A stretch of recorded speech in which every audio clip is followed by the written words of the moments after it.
যেহেতু মালের মালিক আমি আল্লাহ, জানের মালিক আমি আল্লাহ, অতএব আমার মালিকানার জান মাল তোমার মন মতো খরচ করা যাবে না, আমি আল্লাহর আইন মতো খরচ করতে হবে, তাহলেই তোমার জান্নাত পাইবা।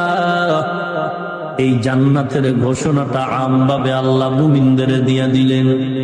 হাদিসে পাকে পয়গম্বর বলেন, পৃথিবীতে যত মানুষ আসলো আসতেছে কিয়ামত পর্যন্ত আসবে, সবার নামে রেজিস্ট্রেশন করা, বরাদ্দ করা জান্নাতে একটা ঘর বানানো আছে। আল্লাহ আমরা জানি, কোরআন হাদিস পড়ে জানলাম তোমার জান্নাত তো দুনিয়ার সবাই পাবে না। ফিরআউনের নামেও একটা জান্নাতে ঘর, নমরুদ হামান কারুনের নামেও জান্নাতে একটা ঘর বরাদ্দ। ও দয়ার মালিক, ওরা তো অপরাধের কারণে জান্নাত পাবে না, হামান জান্নাত পাবে না, নমরুদ পাবে না, সাদ্দাত জান্নাত পাবে না।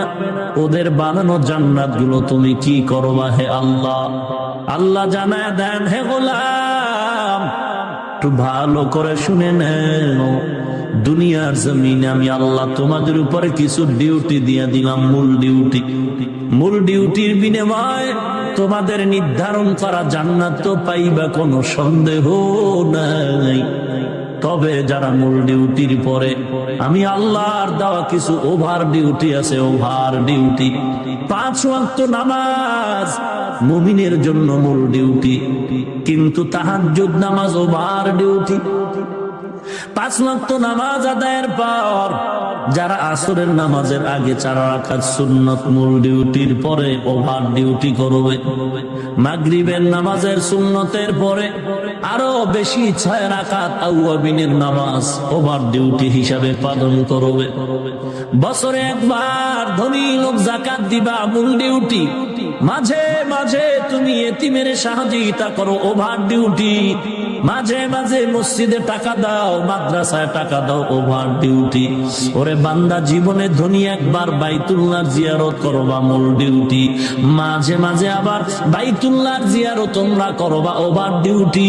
ওরে বান্দা, যেই বান্দার দ্বারা মূল ডিউটির পরে ওভার ডিউটি করবা, আমি আল্লাহ ওই নমরুদ হামান কারুন ফিরআউনের নামের বানানো জান্নাত ওভার ডিউটি করনেওয়ালা মুমিনদের বোনাস হিসাবে দিয়া দিব।